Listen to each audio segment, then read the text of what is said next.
नमस्कार बंधूंनो, आपण पाहत आहात लोक आधार मीडिया। हा तुमची साथ आमची चळवळ आहे।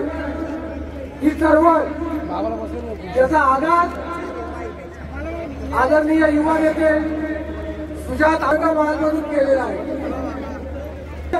समोर असतील किंवा उजव्या बाजूला जे संघी असतील, जे मनुवादी असतील, त्यांनी कान खोलून ऐकावं। टायगर नक्की जिंदा आहे।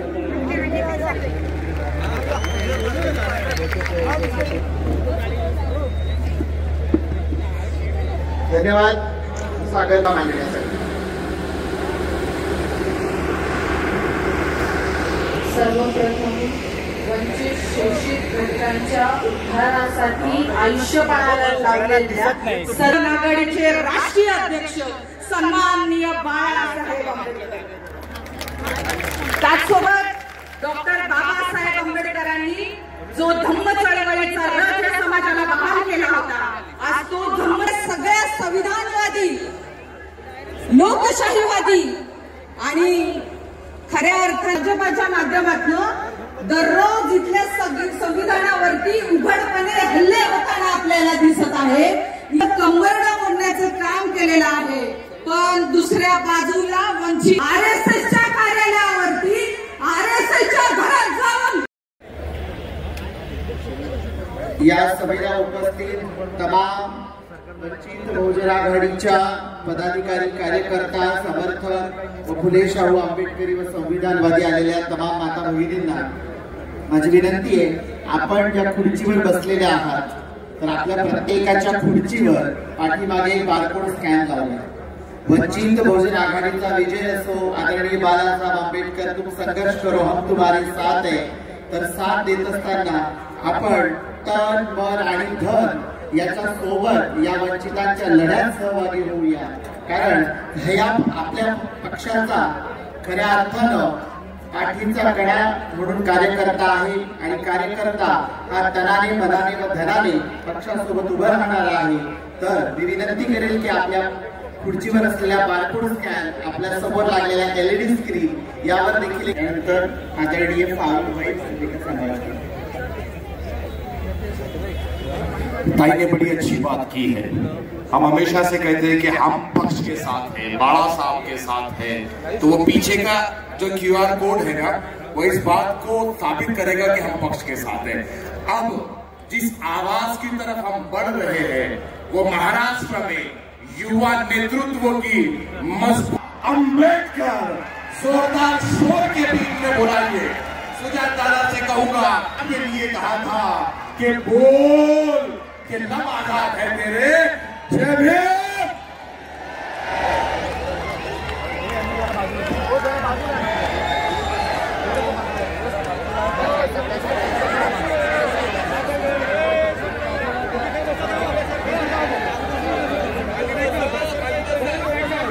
बाबासाहेब आंबेडकरांचा, वंचित बहुजन आघाडीचा, बाळासाहेब आंबेडकर तू मागे पडो।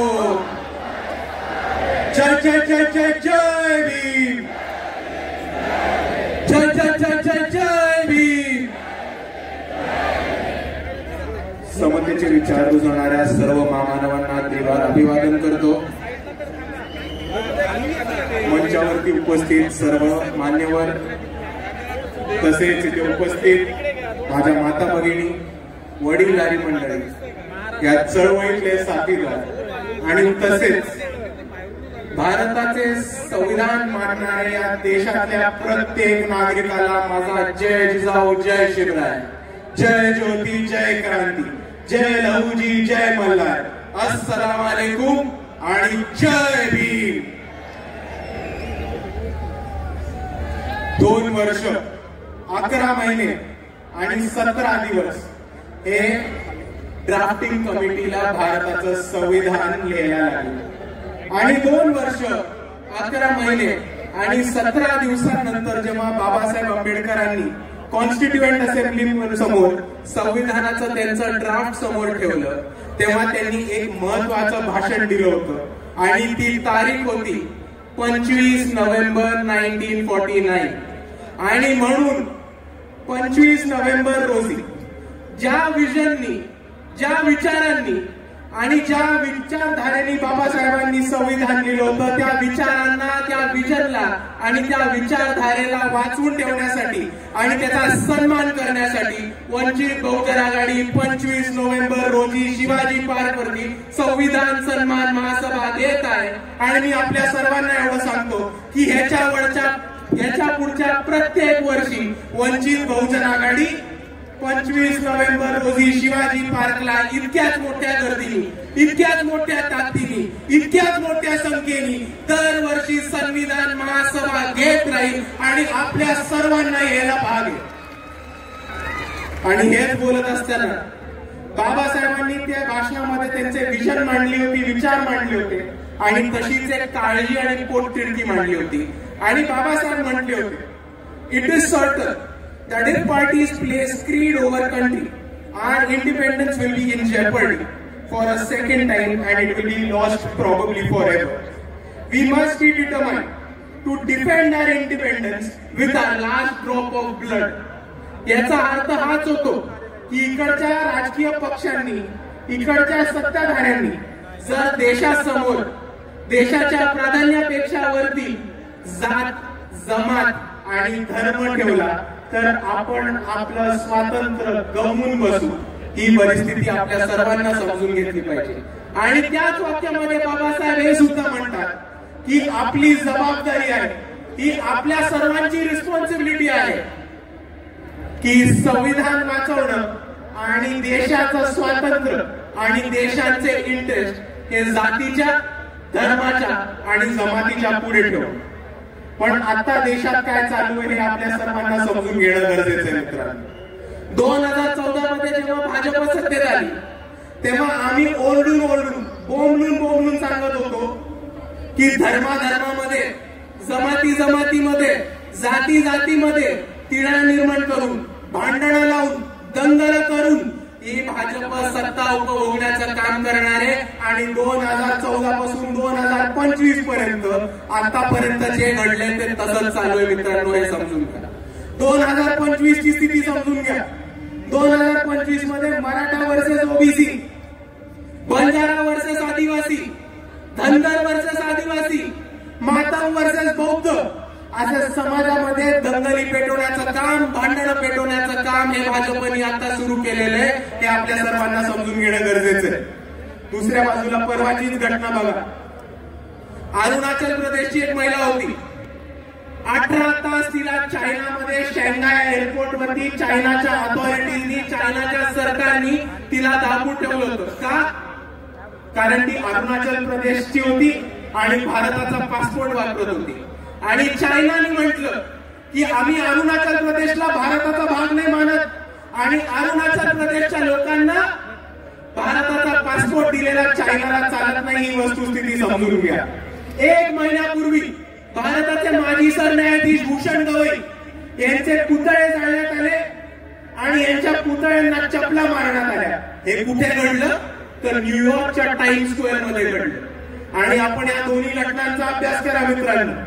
जेव्हा त्या अरुणाचल महिलेला सांगतात की तुमचा भारताचा पासपोर्ट चालत नाही आणि चायना अरुणाचल प्रदेशला भारताचा भाग मानत नाही, आणि जेव्हा सरन्यायाधीश भूषण गवईंचे पुतळे जाळले जातात आणि त्यांच्या पुतळ्यांना चपला मारल्या जातात, तेव्हा तो फक्त एका महिलेचा किंवा भूषण गवईंचा अपमान नाही, तो एका आदिवासी महिलेचा आणि एका दलित माणसाचा अपमान नाहीये, तर तो भारताच्या न्याय व्यवस्थेचा अपमान आहे, तो भारताच्या संविधानाचा अपमान आहे आणि तो भारताच्या संविधानाचा आणि सॉव्हर्निटीचा आणि स्वातंत्र्याचा अपमान आहे. आणि हा अपमान आपण सहन करणार नाही होत हे समजून घ्या मित्रांनो.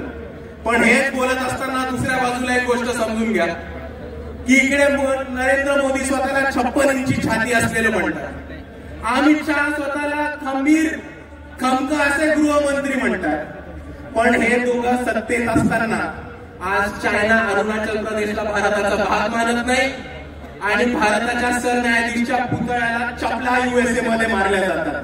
आणि म्हणून मी अमित शहा आणि नरेंद्र मोदींना आवाहन करतो की जर तुमची छाती खरंच 56 इंची असेल, जर तुम्ही खरंच खंबीर, हिम्मतवाले आणि डरपोक गृहमंत्री नसलात, तर तातडीने चायनावरती ऍक्शन घेऊन दाखवा. फॉरेन पॉलिसीनी चायनाला सबक शिकवून दाखवा. आणि दुसऱ्या बाजूला ज्या भारतीयाच्या नागरिकांनी ज्या NRIंनी भूषण गवईंच्या पुतळ्याला चप्पल मारायचा प्रयत्न केला त्यांचे व्हिसा आणि पासपोर्ट रद्द करून दाखवा. मग आम्ही मानू की तुमची छाती खरंच चप्पलींची आहे. आणि मग आम्ही मानू की अमित शहा मध्ये खरंच दम आहे. नाहीतर तुम्ही समजून घ्या 5-25 चायनाचे ऍप बंद करून काही नाही होत. चायनाला उत्तर द्यायचं असेल तर ताकदीने उत्तर द्यायला लागणार हे आपण समजून घ्या. आणि दुसऱ्या बाजूला मोदी आणि अमित शहा हे NRIंच्या विरुद्ध आणि अमेरिकेत बसलेल्या NRIंच्या विरुद्ध ऍक्शन नाही घेणार. कारण हेच NRI लोक आहेत जे भाजपला USA मध्ये बसून भरघोस पैसा पोचवतात हे आपण दुसऱ्या बाजूला समजून घ्या.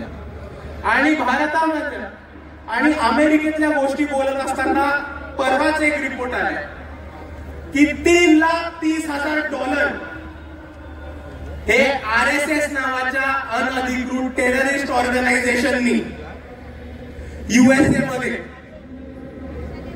स्क्वायर पॅक्सन बॉक्स नावाच्या 26 नोव्हेंबर 1950 देशाला संविधान मिळालं. आणि खऱ्या अर्थानं तुम्हाला आम्हाला माणूस म्हणून जगण्याचं आणि या स्वतंत्र लोकशाही देशामध्ये एक सन्मान्य नागरिक म्हणून मान्यता जर कशाच्या माध्यमातून मिळाली असेल तर ती संविधानाच्या माध्यमातून मिळाली. खऱ्या अर्थानं विचार मंचावरती श्रद्धेय बाळासाहेब आहेत. विचार मंचावरती सन्मान्य मंडळी बसलेली आहे. मी एक OBC विजयंती SBC चळवळीचा कार्यकर्ता आहे. आणि संविधानाचा हा अमृत महोत्सव तुम्ही आम्ही साजरा करतोय. 26 नोव्हेंबरच्या पूर्वसंध्येला आज मुंबईमध्ये हा जो कार्यक्रम होतोय खऱ्या अर्थानं या विचार मंचावरती जेवढे म्हणून या भारतवर्षामध्ये या महाराष्ट्रामध्ये फेसलेस आयडेंटिटी असलेले समूह आहेत त्या समूहांचा आवाज असणारी ही मंडळी इथं विचार मंचावरती उपस्थित आहे. मी संविधानाप्रती ऋण व्यक्त करायला तर आलोय. पण श्रद्धेय बाळासाहेब आंबेडकरांनी ओबीसींच्या बाजूनं गेल्या वर्षभरामध्ये ठाम अशी भूमिका घेतली. ओबीसींचा आवाज बनण्याचा प्रयत्न केला. त्या श्रद्धेय बाळासाहेब आंबेडकरांच्या लढाऊ वृत्तीला सलाम करण्यासाठी मी इथं आलोय. आता किती बोलावं काय बोलावं सभेच्या संकेताप्रमाणे मी अगदी थोडक्यात मी माझं मनाला व्यक्त करेन. या भारतामध्ये देशाचा अमृत काळ साजरा केला जातोय. माझ्या अगोदरच्या एका वक्त्यानं सांगितलं येतं या देशामध्ये आर्थिक नियम पण देशाचा संविधानाचा अमृत काळ साजरा होत असताना अमृत महोत्सव साजरा होत असताना सामाजिक न्यायाचं काय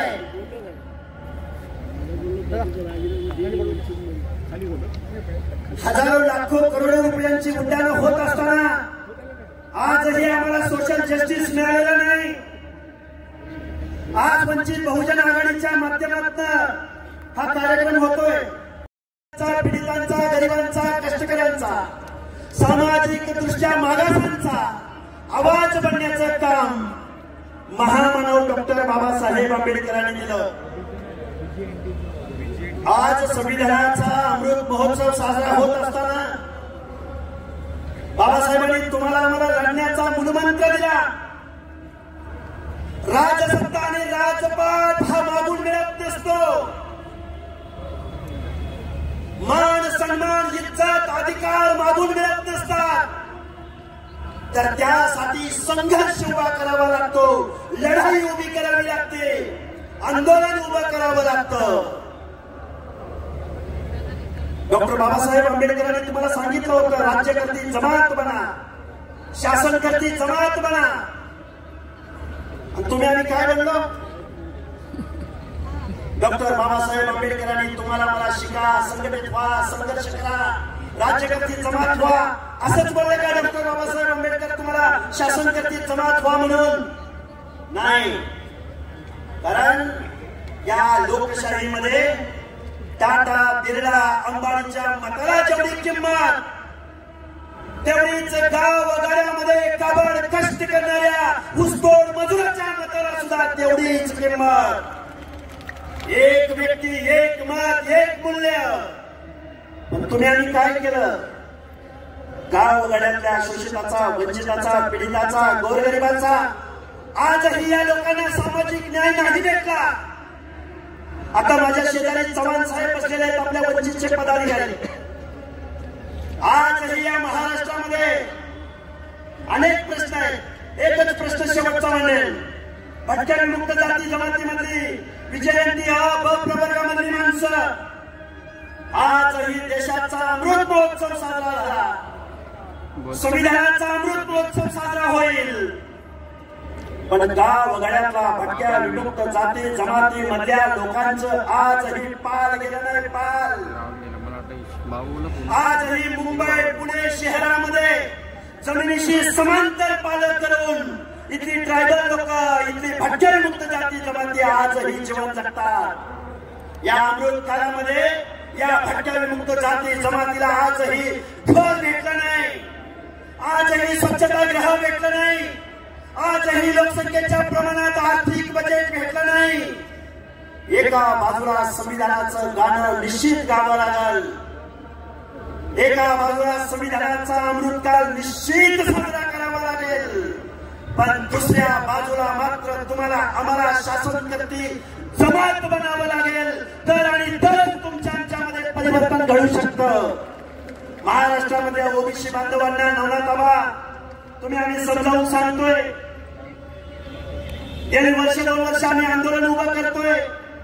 निवडणुका आल्या, आधे इधर जाओ, आधे उधर जाओ.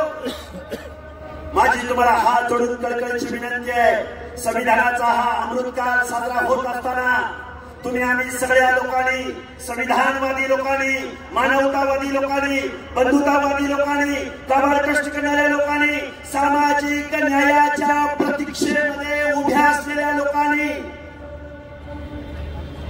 राज्यकर्ती जमात बनायला शिकलं पाहिजे.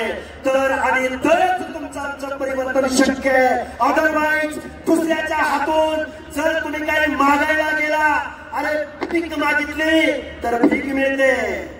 हक्क आणि अधिकाराची लढाई उभी केली तर हक्क आणि अधिकार मिळतात. हा मूलमंत्र लक्षात ठेवा. सभेचा संकेत पाळून खूप काही बोलता येण्यासारखं आहे, खूप काही बोलू शकतो, पण बांधवांनो निश्चित परत आपण बोलू. सभेच्या संकेताला अनुसरून मी माझं मनोगत थांबवतो. धन्यवाद. जय हिंद, जय भीम, जय ज्योती, जय मल्हार, जय भारत. आणि जाता जाता एक घोषणा देतो. जय जय जय जय जय भीम, जय भीम, जय जय जय. धन्यवाद. आमंत्रित करते आदरणीय भीमरावजी आंबेडकर साहेबांना की त्यांनी आम्हाला मार्गदर्शन करावे.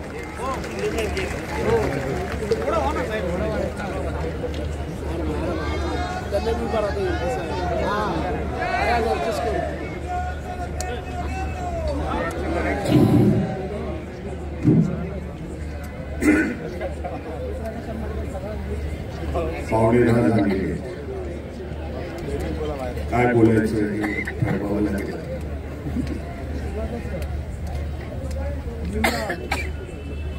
माँ करुणी तथागत भगवान गौतम बुद्ध महाराष्ट्राचे आराध्य देव छत्रपती शिवाजी महाराज, महात्मा ज्योतिबा फुले, सावित्रीबाई फुले,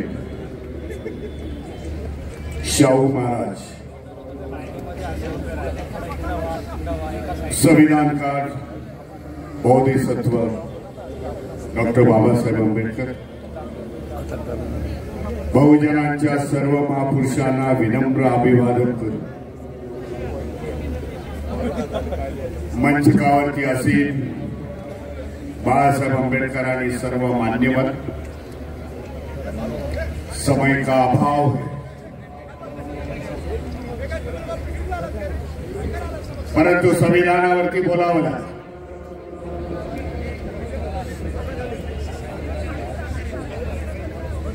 आनंद वाटला एवढ्या मोठ्या संख्येने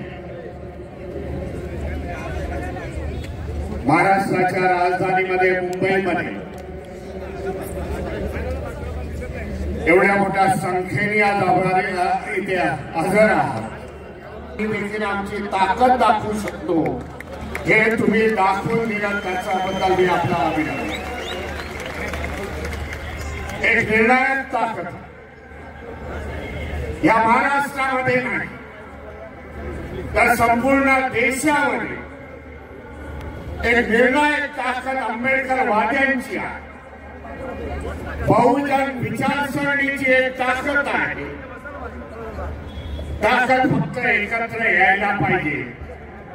धर्म हे मनुवादी असतील, फंडामेंटल संस्था असतील, RSS सारख्या त्या घाबरून जातील हे आपल्याला सांगायचे. गेल्या 2014 पासून त्याच्या पुढे तर अशा प्रकारचे कार्यक्रम नव्हते, पण लोकांनी जाणलं 2014 मध्ये जेव्हा सत्तांतर झालं केंद्रामध्ये, आणि तेव्हापासून हे संविधान धोक्यात आहे याचे नारे देशाच्या कानाकोपऱ्यामध्ये लागले. का लागू झाले? कारण लोकांनी ओळखलं की ही लोक संविधानाच्या विरोधामध्ये आहेत. ही लोक जी आज विचारसरणीची लोक केंद्रामध्ये बसलेली आहेत, राज्यामध्ये बसलेली आहेत, एकेकाळी ह्याच विचारसरणीने बाबासाहेब हयातीमध्ये असताना त्यांना विरोध केला. ती विचारसरणी आज केंद्रामध्ये आणि राज्यामध्ये आहे आणि ती संविधान मानणाऱ्याला पुढे जाऊ देणार नाही.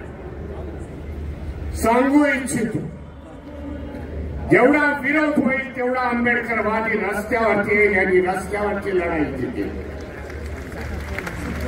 आज देशाचं चित्र काय? देशामध्ये या व्यवस्थेला जो विरोध होतोय तो आंबेडकरवाद्यांचा विरोध होतोय. बहुजन महापुरुषांचे विचार मारणाऱ्यांचा विरोध होतोय. आम्ही संख्या बघत नाही, आमच्या समोर कोण आहे ते बघत नाही, कारण आम्ही भीमा कोरेगावची औलाद. म्हणून आमचा विजय निश्चित आहे.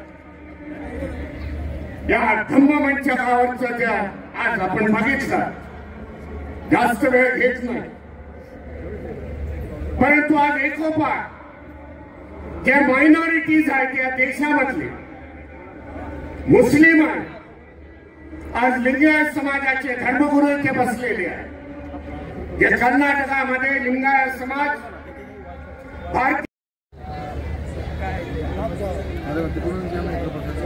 संविधान सन्मान सभेला प्रमुख मार्गदर्शन करण्यासाठी उपस्थित आमचे नेते आदरणीय बाळासाहेब आंबेडकर, मंचावर उपस्थित वंचित बहुजन आघाडीचे राज्य कार्यकारिणीतील माझे सर्व सहकारी, महिला आघाडी, युवा आघाडी, समता सैनिक, भारतीय बौद्ध महासभेचे सर्व पदाधिकारी, वंचित बहुजन आघाडीचे सर्व महाराष्ट्रातून आलेले सर्व पदाधिकारी आणि या संविधानाच्या सन्मानासाठी या ठिकाणी उपस्थित असलेल्या नागरिक बंधू भगिनी, 26 नोव्हेंबर 1949 रोजी बाबासाहेबांनी आपल्याला संविधान सुपूर्द केले. त्यामुळे या संविधानाचा मनुस्मृतीच्या बंधनामध्ये, गुलामीमध्ये ठेवलेलं होतं आणि त्यातून मुक्त होण्याचा मार्ग या संविधानाने आपल्याला दिला. आणि हा संविधानाचा मार्ग स्वीकारण्याचा निर्णय भारतीय समाजाने केला आणि 26 जानेवारी 1950 रोजी आपण हे संविधान स्वीकारून स्वतंत्र भारताची वाटचाल सुरू केली. बाबासाहेबांनी बुद्ध अँड हिज धम्म या त्यांच्या पुस्तकामध्ये असं म्हटलेलं आहे की कुठल्याही पर्याय असतात. एक पर्याय असतो अराजकाचा, दुसरा पर्याय असतो हुकुमशाहीचा आणि तिसरा पर्याय असतो धम्म आणि त्याच्यासोबत कायद्याच्या चौकटीचा. आपण तिसरा मार्ग स्वीकारण्याचा निर्णय केला, परंतु त्यामध्ये खूप मोठी त्रुटी होती. संविधानाच्या कायद्याची चौकट आपण स्वीकारली, परंतु प्रज्ञाशील आणि करुणेच्या मूल्यांवर आधारित नीती धर्माची किंवा धर्माची बैठक ह्या आपल्या वाटचालीला नव्हती. आणि त्यामुळे आपण आज बघत आहोत ज्या परिस्थितीमध्ये आज आपला देश उभा आहे, त्या परिस्थितीमध्ये आपण यामुळे आलेलो आहोत की एका बाजूला आपण संविधान स्वीकारलं तरी या संविधानाची अंमलबजावणी करण्याची अधिकार ज्यांना दिले ते मनुस्मृतीच्या व्यवस्थेवरती विश्वास असलेले उच्चवर्णीयच राहिले. बाबासाहेबांनी 27 साली मनुस्मृतीचं जाहीर ग्रहण केलं. त्याआधी 2 वर्ष म्हणजे 1925 साली मनुस्मृती हे ज्यांचं ब्रीद आहे अशा RSS या संघटनेची स्थापना झाली. आणि याला पार्श्वभूमी होती ती म्हणजे 19व्या शतकामध्ये ज्यांनी सामाजिक क्रांतीचं रणशिंग फुंकलं त्या ज्योतिरावांच्या चळवळीनंतर संपूर्ण देशामध्ये या देशामधला जो बहुजन आहे त्याने जागृत होऊन या ठिकाणी एका सामाजिक क्रांतीची सुरुवात झाली. बहुजन समाजामध्ये आणि वंचितांमध्ये ही जी जागृती आणि परिवर्तन झालं त्यामुळे मनुस्मृतीची व्यवस्था धोक्यात आली. आणि या सामाजिक क्रांतीमुळे अस्वस्थ झालेल्या ब्राह्मणांनी 1925 साली RSS ची स्थापना केली. स्वतंत्र भारताची वाटचाल सुरू करताना ही RSS तिला जवळजवळ अस्तित्व नव्हतं, तिच्याकडे कोणतीही ताकद नव्हती. परंतु आज आपण बघत आहोत 75 वर्ष झाली त्या घटनेला. या 75 वर्षाच्या वाटचालीनंतर जी कोपऱ्यात होती RSS ती आज दिल्लीच्या गादीवर बसलेली आहे. या परिस्थितीमध्ये जेव्हा संविधानावरच्या संकटाची आपण चर्चा करतो आहोत तेव्हा काही 2-3 महत्वाचे मुद्दे मी आपल्या समोर मांडणार आहे आणि जास्ती वेळ घेणार नाही, रजा घेईन आपली. परंतु संविधानाने दिलेला करण्यासाठी संविधानाने या देशामध्ये एक स्वायत्त यंत्रणा उभी केली, ती म्हणजे निवडणूक आयोगाची यंत्रणा उभी केली. की निवडणूक आयोगाने पारदर्शकपणे या ठिकाणच्या निवडणुका पार पडतात की नाही याच्यावरती लक्ष ठेवायचं आहे. परंतु आपण बघतो आहोत की गेल्या काही वर्षांमध्ये इथलं जे निवडणूक आयोग आहे ते स्वायत्त राहिलेलं नाही, ते पारदर्शक राहिलेलं नाही. ज्या निवडणुका म्हणजे इथल्या स्थानिक स्वराज्य संस्थांच्या निवडणुका घ्यायला पाहिजे होत्या 5 वर्षापासूनच्या सर्व स्थानिक स्वराज्य संस्थांच्या निवडणुका कोर्टाने अनेक वेळा सांगून देखील या निवडणूक आयोगाने घेतलेल्या नाही. दुसरी घटना आपण बघतो आहोत की ते मतांची चोरी कशा प्रकारे करत आहेत, मतदारांना कशा प्रकारे याद्यांमधून वगळत आहे. आणि जो खटला बाळासाहेबांनी कोर्टामध्ये नेला तो म्हणजे निवडणुकीमध्ये जे झालेलं मतदान आहे त्याच्यामधला जो बेहिशोबीपणा आहे, जे ज्याचा हिशोब लागत नाही, त्याच्याबद्दलचं उत्तर द्यायला या ठिकाणचा निवडणूक आयोग तयार नाही. या इकडची जी सत्ता आहे त्या सत्तेचा पटीक झालेला निवडणूक आयोग आहे. आणि या निवडणूक आयोगाबद्दल आपण कोर्टामध्ये जाऊन देखील आपल्याला न्याय मिळत नाही. माझ्या मते आपल्याला दिलेला सर्वात मूलभूत जो अधिकार आहे, ज्याच्या माध्यमामधून आपण या ठिकाणचं शांततामय परिवर्तन घडवू शकतो, लोकशाही क्रांती घडवू शकतो, ते आपल्याकडून हिसकावून घेण्याचं काम चाललेलं आहे. संविधानावर दुसरा मुद्दा या ठिकाणी आणखी असा आहे की जो विषय मगाशी आमच्या ओबीसी नेत्यांनी इथे टाकला, म्हणला 2 सप्टेंबरला जो GR निघाला, कुठल्याही समाजाला आरक्षण देण्याचं किंवा आरक्षणाच्या कायद्यामध्ये बदल घडवण्याचा अधिकार कुठल्याही सरकारला नाही. परंतु आपण असं बघतो की GR काढून आरक्षणामध्ये मराठ्यांना सामावून घेण्यासाठी GR काढून कायदे बदलले गेले. परंतु याच्या विरोधामध्ये आपल्या देशाच्या कायदे मंडळामध्ये आवाज उठवला गेला नाही. एकही पक्ष असा नव्हता तिथे. खरं म्हटलं तर कायदे मंडळ बाबासाहेबांनी यासाठी निर्माण केली की जनतेच्या हितावर जर कुठे बाधा येत असेल तर त्याच्यासाठी सरकारला जाब विचारण्यासाठी म्हणून कायदे मंडळ आहे. परंतु आपण असं बघतो की या कायदे मंडळामध्ये जाग राहिलेली नाही. इकडच्या सर्व लोकप्रतिनिधी ज्यांना आपण निवडून देतो ते विकले गेलेले आहेत, ते भ्रष्टाचारी आहेत आणि खोक्यांसाठी स्वतःला गहाण टाकणारे लोक आहेत. आणि त्यामुळे जनतेसाठी कायदे मंडळ राहिलेली नाही. आणि तिसरा महत्वाचा प्रश्न या ठिकाणी मांडते, संपदा मुंडेंचा प्रश्न मी या ठिकाणी मांडते. जो प्रश्न सोमनाथ सूर्यवंशींच्या बाबतीत देखील उपस्थित झाला की या ठिकाणची जी व्यवस्था आहे, या ठिकाणची जी कायद्याची व्यवस्था आहे तिचं संरक्षण करण्याचं काम या ठिकाणच्या पोलीस यंत्रणेचं असलं पाहिजे. परंतु या ठिकाणची पोलीस यंत्रणा आपल्याला असं दिसतं की गुन्हेगारांना पाठीशी घालण्याचं आणि जे पीडित वंचित आहेत त्यांच्यावरती अन्याय करण्याचं काम करत आहे. संपदा मुंडेंना ज्या प्रकारे सरकारी कामकाजामध्ये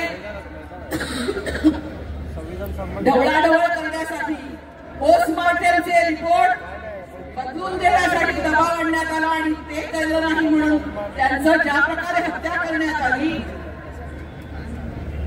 तो विषय देखील कायद्यावरती आपला जो काही एक विश्वास आजपर्यंत होता तो विश्वास खतम करणारा संविधानाची जी व्यवस्था आहे ती अशा पद्धतीने मोडकळीस आणण्याचं काम या ठिकाणी चालू आहे.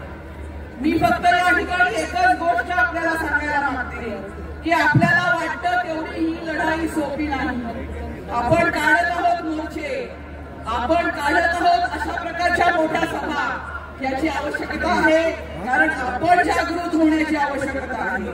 परंतु ही लढाई खूप मोठी आहे. प्रशासनामध्ये बसून जसं सुजातने म्हटलं की या देशामध्ये जर राहायचं असेल तर संविधानाचा कायदा मानावा लागेल.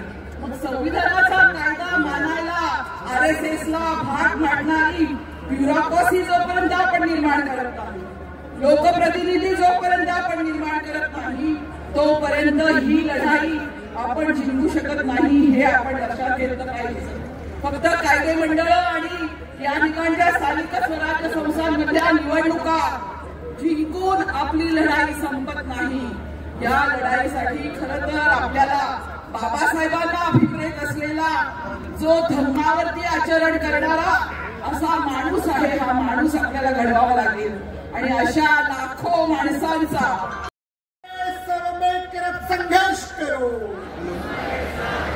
यानंतर आपण सगळे ज्यांच्या मार्गदर्शनाची वाट बघत आहोत गेल्या तमाम वंचित बहुजनांचे नेते ज्या ज्यावेळी या देशाच्या इतिहासाची पानं पालटली जातील त्यावेळी सामाजिक क्रांतीसाठी या देशाचे असं ज्यांचं नावाचं क्रमाने घेतलं जाईल असे आमचे सर्वांचे लाडके नेते, आमचे सर्वांचे श्रद्धास्थान आदरणीय बाळासाहेब संघर्ष करो,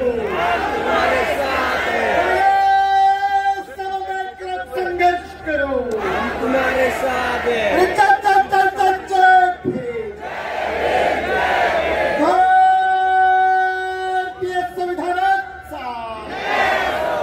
संविधान के सम्मान में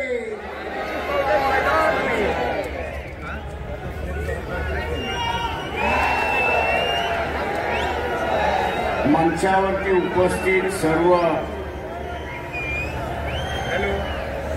नेतेगण, निमंत्रित उपस्थित बंधूंनो आणि भगिनींनो,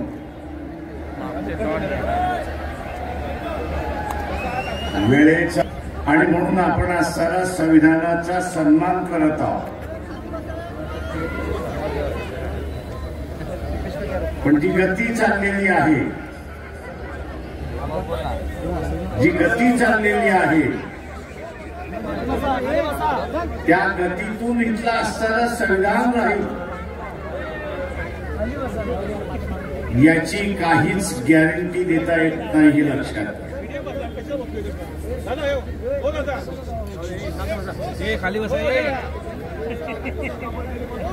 इथली काहीच गॅरंटी देता येत नाही।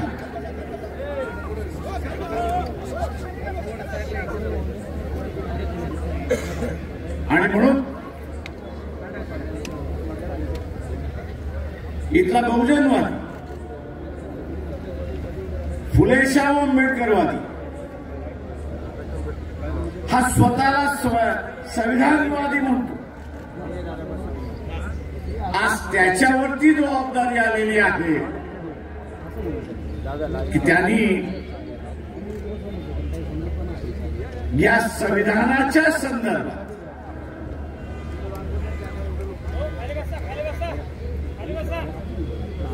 जी काय भूमिका या ठिकाणी बीजेपी RSS मांडते ती सर्वसामान्य माणसांपर्यंत घेऊन जाणं आणि काळाने टाकलेली जबाबदारी ही आपण ओळखली पाहिजे की आज विरोधी पक्ष शिल्लकच राहिलेला नाही। कदाचित विरोधी पक्ष शिल्लक राहिला असता तर त्यांनी नकली प्रश्न उपस्थित केले नसते, तर त्यांनी असली प्रश्नाला हात घातला असता, हे लक्षात।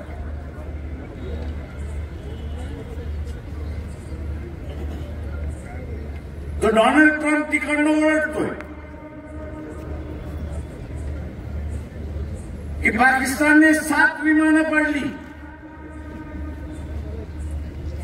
आणि इथला विरोधी पक्ष आणि राजकीय पक्ष मोदीला विचारायला तयार नाही की बा इथं त्याला तरी उत्तर दे, नाही तर काय घडलं ते आम्हाला तरी सांग, पब्लिक करू नको।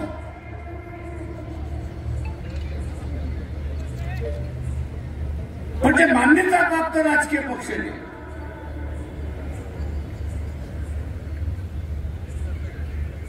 त्यांची तरी बैठक घेऊन सांग।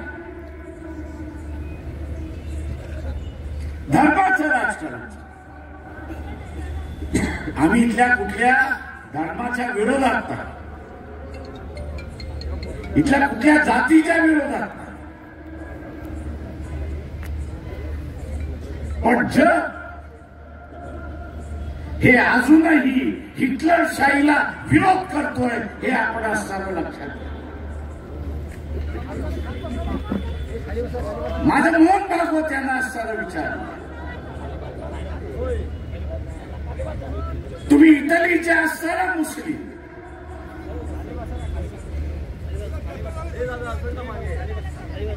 हिटलरला तुम्ही भेटून आलात की नाही 30 साली, हे असताना सांगा। हे तुमचे आदर्श आहेत की नाही याचा असताना सांगा।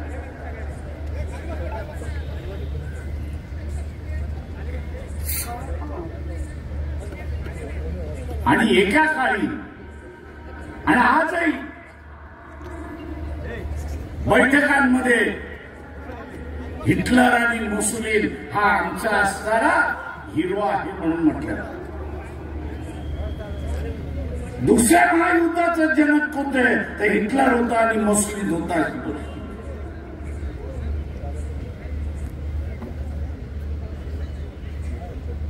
मोदी जो असणारा जगभर फिरतोय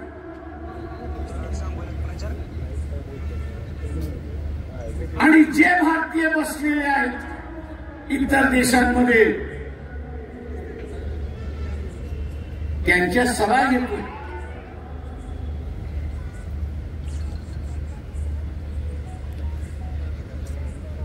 आपण पाहिलं असेल की अमेरिकेने सांगितलं आम्ही असणारा H1B1 विजा हा रद्द करतो आहोत. का आम्हाला असणारा आमची लोकसंख्या प्रोटेक्ट करायची आहे, तिला सुरक्षित करायची आहे. कशापासून सुरक्षित करायची आहे? बाहेरचा आलेला माणूस काही वर्षानंतर या देशाचा नागरिक होईल आणि काही देशाचा नागरिक झाला तर उद्याची इतकी सत्ता जर त्याच्या ताब्यात घेतली तर हा इमिग्रंट जो आहे, बाहेरचा आलेला माणूस जो आहे तो या देशावरती राज्य करेल आणि आमच्या लोकांना गुलाम करेल. मोदीने फक्त भारतालाच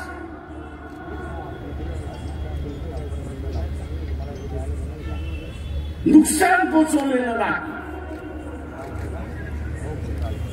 भारतालाच नुकसान पोचवलेलं नाही, तर त्यांनी जे भारतीय इतर देशामध्ये राहिलेले आहेत त्यांना त्या देशातून हकालपट्टी करण्याची परिस्थिती आणून त्या ठिकाणी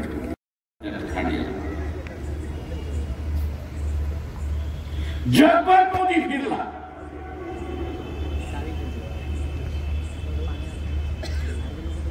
रशियाचं कच्चं तेल मोदी जगभर अंबानी मार्फत विकत राहिला, रिलायन्स मार्फत विकत राहिला.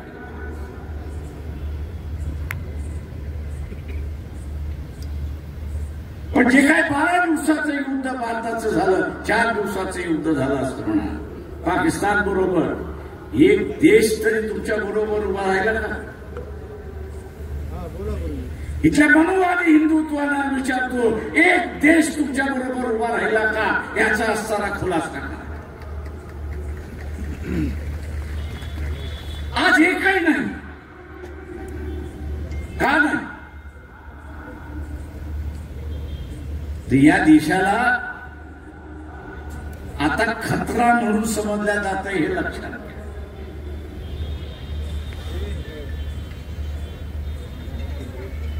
या देशाचे जे राजकारण करतात आहेत सत्तेमध्ये RSS BJP आहे त्यांना असणारा जग आता खतरा म्हणून समजायला लागलेला आहे.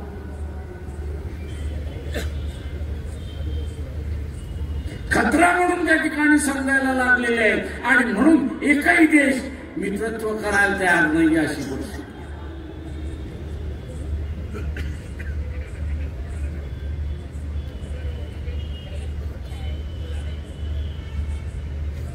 जगभरात मित्र नाही अशी असणारी परिस्थिती. आणि आर्मी चीफ एका बाजूला म्हणतोय की 3 महिन्यामध्ये या ठिकाणी युद्धाचे दुसरं आपल्याला तोंड द्यावं लागेल.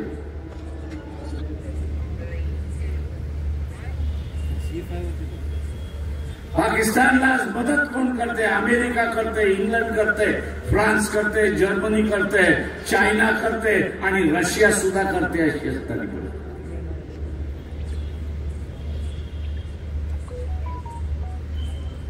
रशियाला स्वतःचं युद्ध जिंकायचं असेल तर चायनावरती अवलंबून राहावं लागतं आणि चायनाला अरुणाचल प्रदेश हा आपला प्रदेश आहे मूळ सिद्ध करून घ्यायचंय आणि ते भाग घ्यायचे. आणि त्या धर्माची भांडणं चालली आहेत, जातीची भांडणं लावायचं चाललेलं.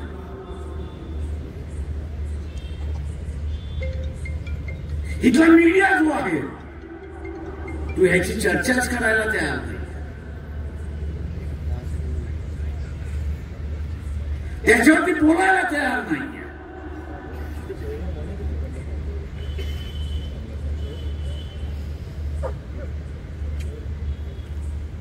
आणि दुसऱ्या बाजूला आपण असं बघितलं तर या देशातले राजकीय पक्ष संपवण्याचा भाग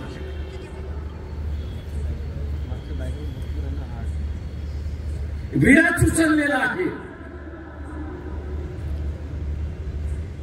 खरीद फरोश करो. माझं रिझर्व्ह बँकेला असं आव्हान आहे,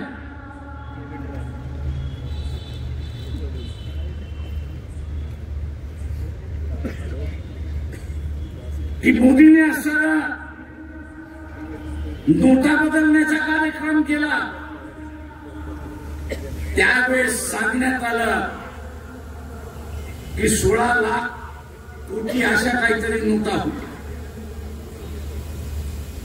आणि रिझर्व्ह बँक स्वतःच सांगते की आम्ही असताना फक्त 15 लाख अमुक कोटी नोटा पुन्हा छापल्या. आणि हे त्या 1 कोटीचा असताना 1 लाख कोटीचा असताना जो फरक आहे नोटांचा तो गेला कुठे?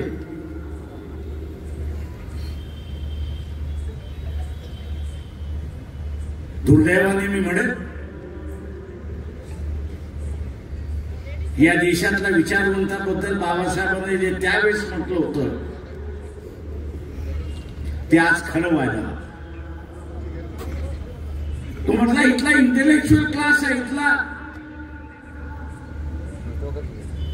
विचारवंताचा वर्ग आहे. पण बाबासाहेब म्हणाले होते दुर्दैव आहे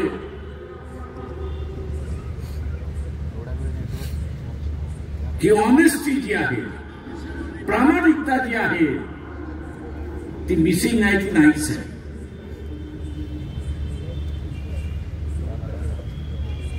ती त्याच्या स्वतःशी सुद्धा इमानदार नाही अशी असताना.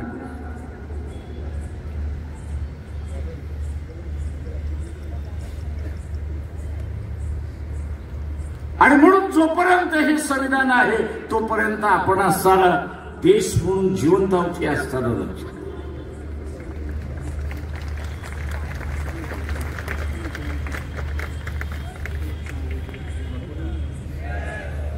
एका स्कॉटलंडच्या असणाऱ्या सभासदाचा असणारा पार्लमेंट मधल्या सभासदाचा असणारा उदाहरण देऊन बाबासाहेब असं म्हणाले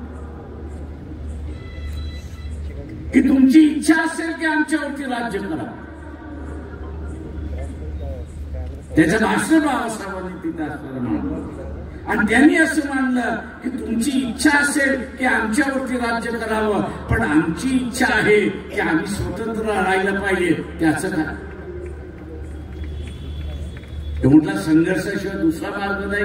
काय का तुम्ही आमच्यावरती राज्य करायला बघाल आणि आम्ही स्वतंत्र राहिलो पाहिजे याच्यासाठी आम्ही लढत राहणार. संघर्षाशिवाय दुसरा काहीच अर्थ नाही.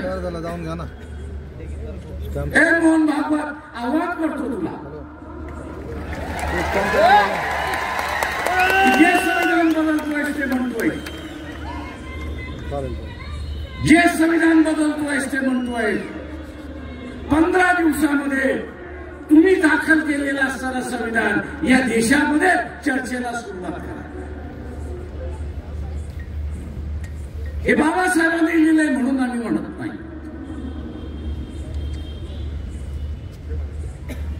तुम्ही लिहिलेलं संविधान याच्यापेक्षा चांगलं असेल तर त्याची चर्चा होऊ द्या. आम्ही फक्त असताना संविधान बदलणार एवढंच फक्त बोलायचं आणि इथलं वातावरण तापवायचं.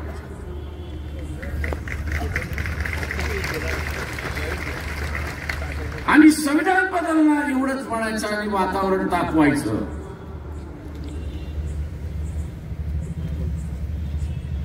इथल्या सगळ्या ज्यांना या देशाचा असणारं सेक्युलरिझम संपवायचा आहे, निधर्मीवाद संपवायचा आहे आणि धार्मिक वाद बसवायचा आहे. त्यांना माझं असताना सांगणं आहे आपल्या बरोबर पाकिस्तानलाही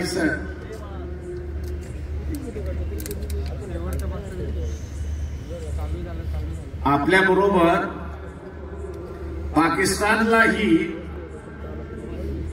स्वातंत्र्य मिळालं. ईस्ट पाकिस्तान, वेस्ट पाकिस्तान 80% दोन्ही भागातली जनता ही मुस्लिम धर्माची होते. धर्म हा त्यांचा आधार होता. पण 71 मध्ये 70-71 मध्ये वेस्ट पाकिस्तानने ईस्ट पाकिस्तानवरती अत्याचार केले. त्यांची असणारी लोकशाहीतली मेजॉरिटी त्यांनी असताना स्वीकारली नाही. युद्ध झालं. नवीन बांगलादेश निर्माण झाला. नवीन बांगलादेश या ठिकाणी निर्माण झाला.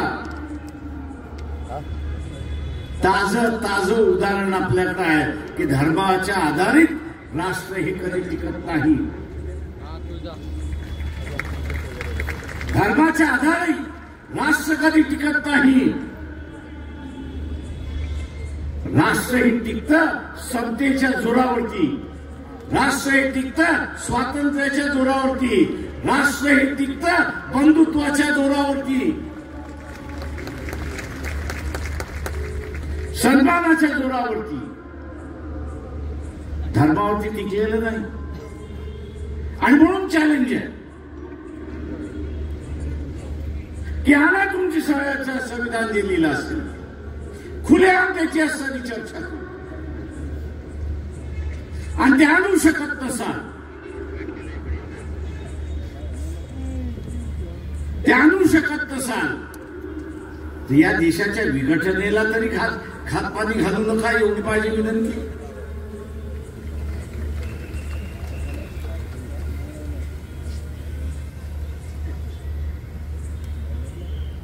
वैचारिक भांडण हे वैचारिक भांडण. आज वैचारिक भांडणाचं युद्धामध्ये दिसतंय. दोनदा युद्ध थांबवली.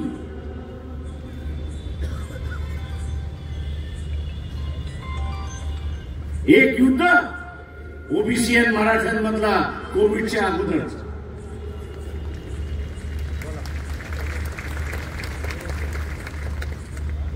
ओबीसी आणि मराठ्यांमधला कोविडच्या अगोदर. आणि आता पुन्हा असताना भांडण यात्रा काढली नसती तर पुन्हा असताना दोघांनी एकमेकांची घरदार जाळली असते आणि संसार उद्ध्वस्त झाला. नामांतरामध्ये घर उद्ध्वस्त झालेला मी स्वतः माझ्या डोळ्याने पाहिले. त्याचे उद्ध्वस्त संसार ज्यावेळेस होतात त्यावेळेस त्याच्या भावना काय असतात हे आपण लक्षात. आणि हे उद्ध्वस्त करण्याचं धोरण कोणाचं आहे, दुसरं तिसरं कोणाचं नसून हे असताना RSS BJPचं हे आपण लक्षात.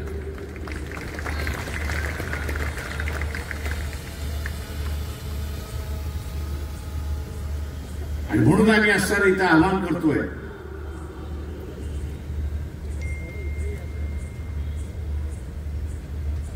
आणि म्हणून इथलं असणारं आव्हान आहे की या देशावरचं जे संकट आहे, या देशाला जे असणारा एकही मित्र नाही, त्याचं कारण एकेखोरपणा आहे हे लक्षात घ्या. आणि हा एकेखोरपणा कोणाचा, तर या देशाच्या पंतप्रधानाचा नरेंद्र मोदी. मी विश्वगुरु, जगद्गुरु. आणि अमेरिकेकडे भीक माग आणि रशियाकडे भीक माग अशी असणारी.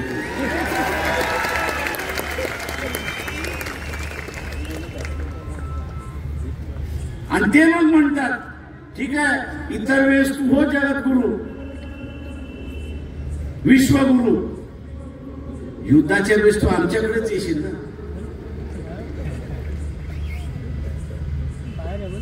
तेव्हा तुला हत्यारच आम्ही देत नाही, मग काय होणार आहे.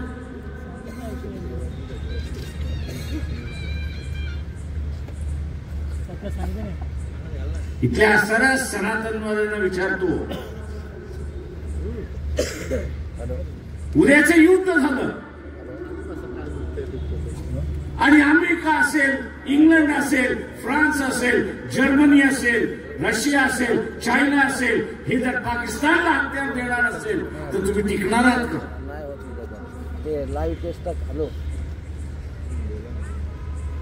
आणि टिकणार नसाल तर होणार काही.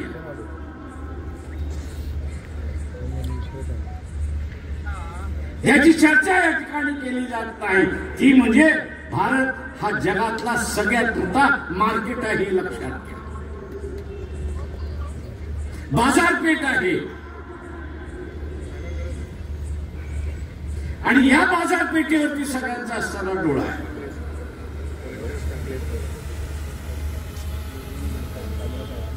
अगोदरच्या सरकारने थोडं सगळ्यांना असताना दरवाजे उघडे केले आणि आपले संबंध जपले.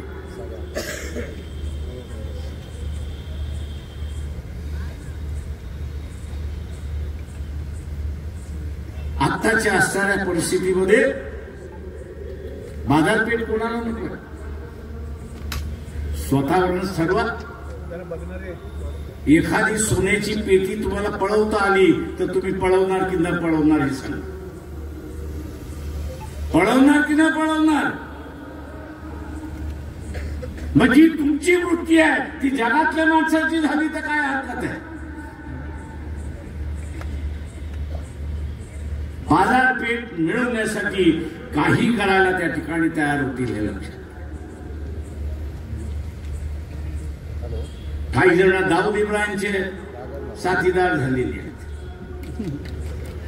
काही जण तिहार जेलचे साथी झालेले आहेत, काही जण कोर्टाचे साथी झालेले आहेत. आणि मोदी ह्या सगळ्यांना त्या कटपुतलीच्या बावल्यासारखं नाचवतोय अशी असणारी परिस्थिती.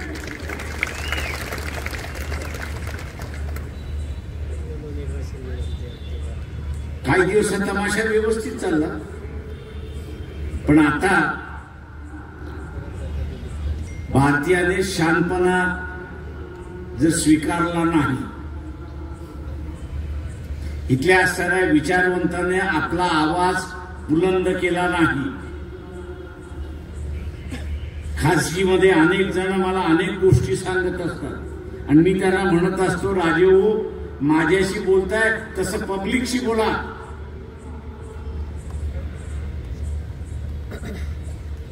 तेवढं कसं काय प्रकाशराव पब्लिकशी बोलायचं? बसलेला आहे ना.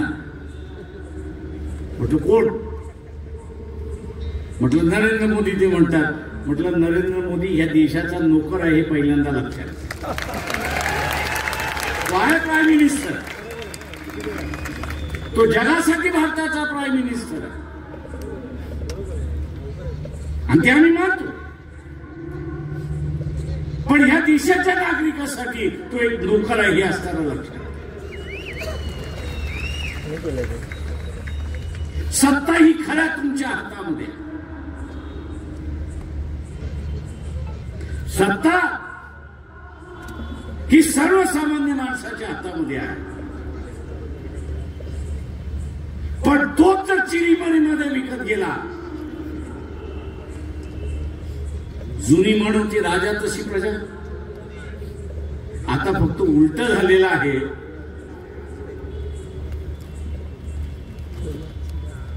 की प्रजा तशी राजा. आता ही म्हण मुक्ती झालेली आहे, प्रजा तशी राजा. प्रजा जर बेईमान असेल तर राज्यकर्ता कुठला असताना इमानदारीत राहणार.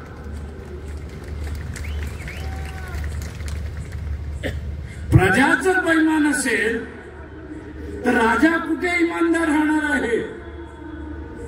त्याच्याही अंगात येते. तसं नरेंद्र मोदीच्या अंगात गेले आणि तो म्हणतो डोनाल्ड ट्रम्प कोण, तो म्हणतो पुटिन कोण, तो अमुक म्हणतो कोण. आता डिसेंबरला त्यांनी असणाऱ्या पुटिनला बोलवलंय, 5 तारखेला येईल आणि आम्हाला हे हत्यार दे, ते हत्यार दे, ते हत्यार दे, असं रडत रडत त्या ठिकाणी बसतो.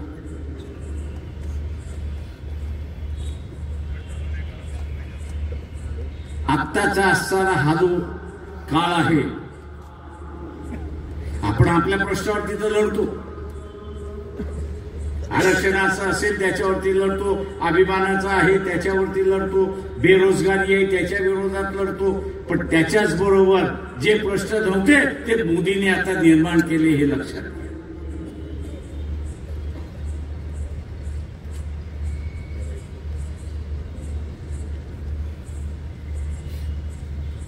मोदींनी निर्माण केले हे आपण सर्व लक्षात घ्या. पहिल्यांदा मी असं म्हणालो, या देशाच्या लोकशाहीने लोकांना प्रगती केलं की न केलं. आता ते म्हणतात आहेत की शिक्षण व्यवस्था खराब होती. अरे नालायकांनो, याच शिक्षण व्यवस्थेने तुम्ही अमेरिकेला पोचलात ना, याच डिग्री घेऊन तुम्ही पोचलात ना. आणि ज्या डिग्री घेऊन तुम्ही पोचलात त्यालाच तुम्ही आता असताना म्हणायला लागलात की ही खराब आहे, आम्हाला असताना पुन्हा गोकुळ व्यवस्था आणायची. पण ती आम्ही मान्य करू तेव्हा ना.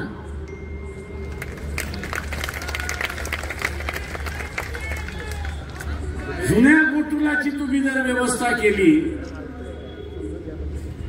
तर इथले 70% लोक ही शिक्षणच घेऊ शकत नाही अशी परिस्थिती.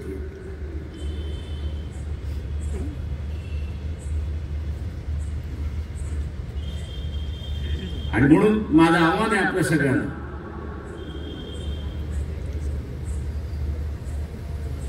की या देशातली विरोधी पक्षाची भूमिका, या देशातली विरोधी पक्षाची भूमिका ही आता वंचित बहुजन आघाडीच्या खांद्यावरती आलेली आहे. पण मी म्हणालो तसं खांद्यावरती आलेली आहे,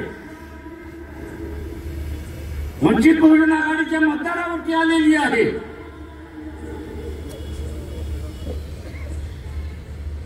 पण या मतदाराचं चारित्र्य कसं राहणार, या मतदाराचं चारित्र्य कसं राहणार. तो स्वतःचा कबाब शबाब आणि महात्मा गांधी खाणार की इलेक्शन मधला कबाब शबाब आणि महात्मा गांधीवरती जगणार, हे त्याच्यावरती ठरवेल की महाराष्ट्र की देशामध्ये वंचित बहुजन आघाडी ही विरोधी पक्षाची भूमिका बजावते. पक्षाचा कार्यकर्ता सक्षम आहे, पक्षाचा कार्यकर्ता सक्षम आहे, पण पक्षाचा मतदार हा सुद्धा सक्षम असला पाहिजे हे पहिल्यांदा आपण सर्व लक्षात.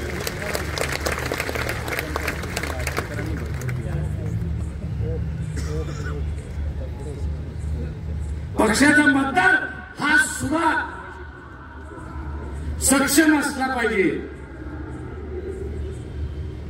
आणि ज्यावेळेस पक्षाचा मतदार सक्षम असेल त्यावेळेस या देशातले विरोधी पक्षाची भूमिका ही आपण निभावू शकतो आणि निभावू शकतो हे आपण लक्षात घ्या.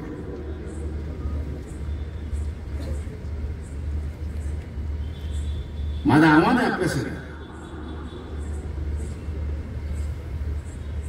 काश्मीरमध्ये ब्लास्ट झाला, चुकीचं, ज्यांनी कोणी केलं त्याला असताना सजा झाली, ज्यांनी कोणी केले त्याला असताना सजा झाली. पण त्याच्यामुळे असताना सगळे काश्मीरी टेररिस्ट आहे असं जे संबोधनाला लागलेलं आहे सरकार, हे चुकीचं आहे. मी असताना विचारतोय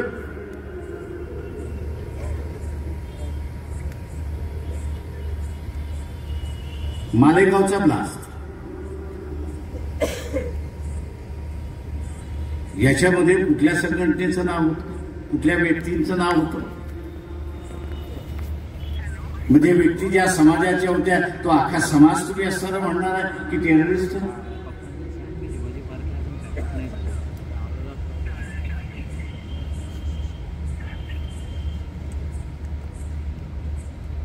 हे जे मार्किंग केलं जातं, ब्रँडिंग केलं जातं,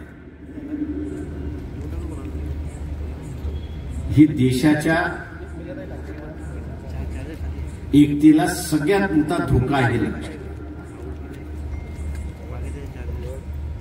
राष्ट्रीय पक्ष संपले, एकच राहिलेला आहे भारतीय जनता पक्ष. उरलेले सगळे प्रादेशिक पक्ष झाले,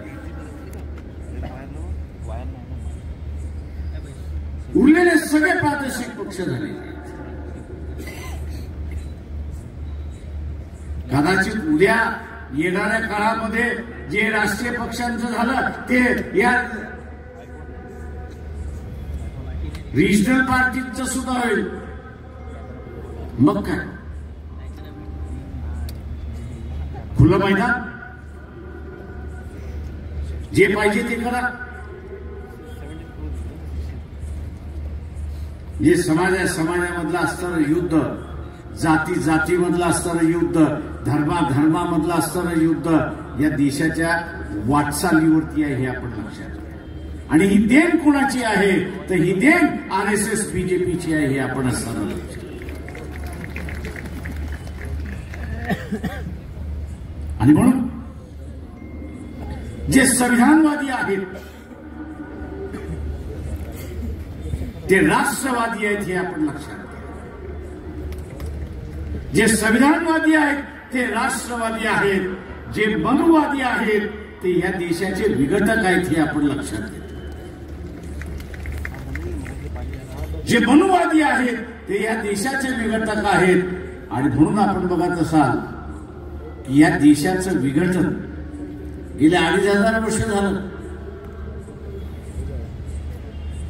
कधीतरी अशोक राजा आले त्यांनी केलं, शिवाजी महाराज आला त्यांनी केलं, दक्षिणेमधले असणारे चोला आले त्यांनी काही केलं नाही, तर उरलेले सगळं यादी यावं त्यांनी टिडकी मारून जावं अशीच परिस्थिती आहे. आणि इथल्या तमाम भारतीयांना असताना आवाहन करतोय की या परिस्थितीतून बाहेर पडायचं असेल तर स्वतःशी असणारा खुणगाट बांधा की माझं मत हे मी RSS BJP कुठल्याही पक्षाला देणार नाही. हे जर आपण असताना ठरवलं तर आपण असताना या ठिकाणी शांततेने राहू शकतो, नाही तर अशांतता या ठिकाणी बसतो.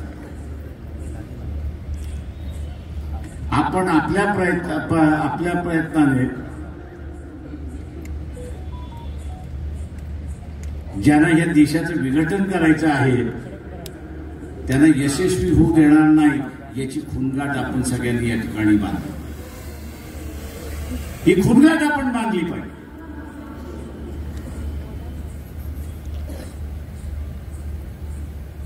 RSS म्हणते की आम्ही असताना ब्रिटिशांच्या अगोदर आला असं. या देशाचं स्वातंत्र्य मिळालं, राज्यघटना आली. या राज्यघटनेमध्ये लिहिण्यात आलं की कोणालाही संघटन स्थापन करण्याचा अधिकार आहे, पण तो करत असताना त्यांनी कुठल्या तरी असणाऱ्या नियमाखाली स्वतःला रजिस्टर करून घेतलं पाहिजे. आमचा सवाल आहे RSSला की तुम्ही स्वतःला रजिस्टर का करून घेत नाही? साधं गणपतीचं मंडळ आणि उत्सव स्थापन करायचा असेल तर तिथली सगळी माणसं उठतात आणि चॅरिटी कमिशनरच्या ऑफिसमध्ये जाऊन तिथला फॉर्म भरतात, टेम्पररी रजिस्ट्रेशन घेतात. कशासाठी तर सरकारने सांगितले की इथं असताना उत्सव साजरा करायचा असेल तर तुम्हाला असताना चॅरिटी कमिशनर रजिस्टर झालं पाहिजे, जमा वजा खर्च तुम्ही त्यांना दिला.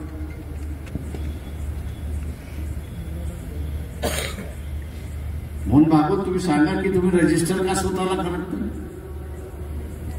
इथल्या कायद्यासमोर तुम्ही झुकत का नाही? तुम्ही का हे दाखवताय की कायदा आमच्यापेक्षा मोठा आहे? हे आम्ही मोडून काढल्याशिवाय राहणार नाही. औरंगाबादच्या कोर्टामध्ये यांच्या विरोधात पुन्हा केस दाखल झालेली आहे की तुम्ही रजिस्टर का केलं नाही एवढं सांगा.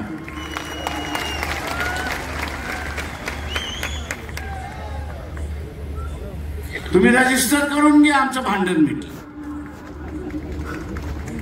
तुम्ही रजिस्टर केलं नाही तोपर्यंत आम्ही तुमच्याशी भांडणार. आणि मग टोकाचं भांडण करावं लागलं तरी आम्ही ते टोकाचं भांडण त्या ठिकाणी.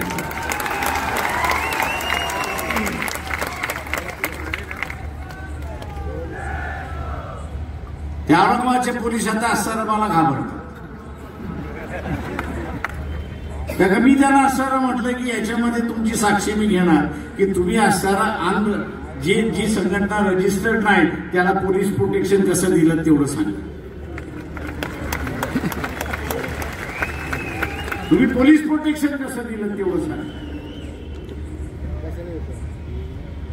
आणि म्हणून माझं आव्हान आहे आपल्या सगळ्यांना की एक जबाबदारी आपल्यापुढे येऊन पडलेली आहे आणि ती जबाबदारी पार पाडायची असेल तर आज जी उपस्थिती आपण आज शिवाजी पार्क मैदानामध्ये दाखवलेली आहे तीच उपस्थिती आपली जे इलेक्शन चाललेलं आहे त्याच्या मतपेटीमध्ये सुद्धा दिसलं पाहिजे हे लक्षात घ्या. स्वतः प्रत अर्पण करीत आहोत.